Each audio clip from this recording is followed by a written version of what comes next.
History is made as Britain ends its 43-year membership in the European Union. And you may be asking, how does this affect us in Northeast Indiana?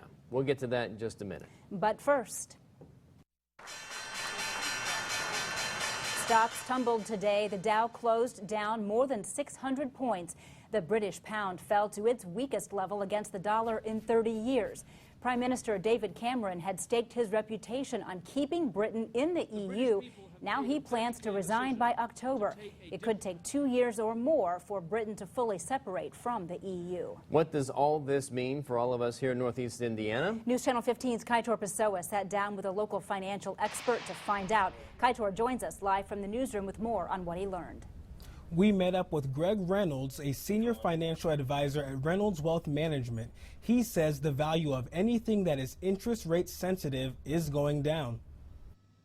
Stocks have plummeted since the UK voted to pull out of the EU, and that means as much here in Northeast Indiana as it does anywhere. We live in a global world, so everything appears to be very interconnected these days. Financial advisor Greg Reynolds says there's an immediate impact on people in the region. Their brokerage statements, their retirement plan statements, etc. will all be a little bit lower.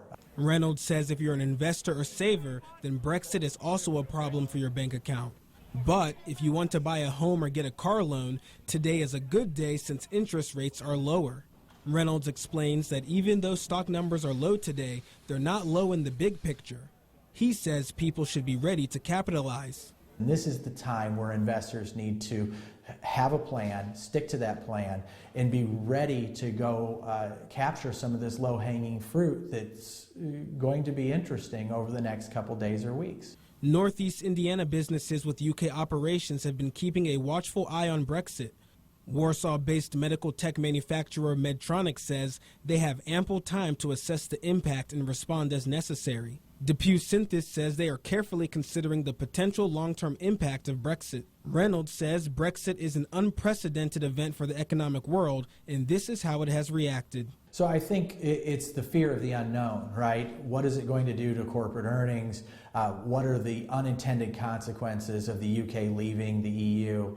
How does all of it play out? How long does it take? These are all questions that nobody knows the answer to yet. We asked Reynolds what is the biggest lesson we can all learn from this. He says last night most people expected the UK to stick with the EU, but they didn't. So his big takeaway is that polls and data can always be relied on when you need it. In the newsroom, Kaitor Pessoa, News Channel 15.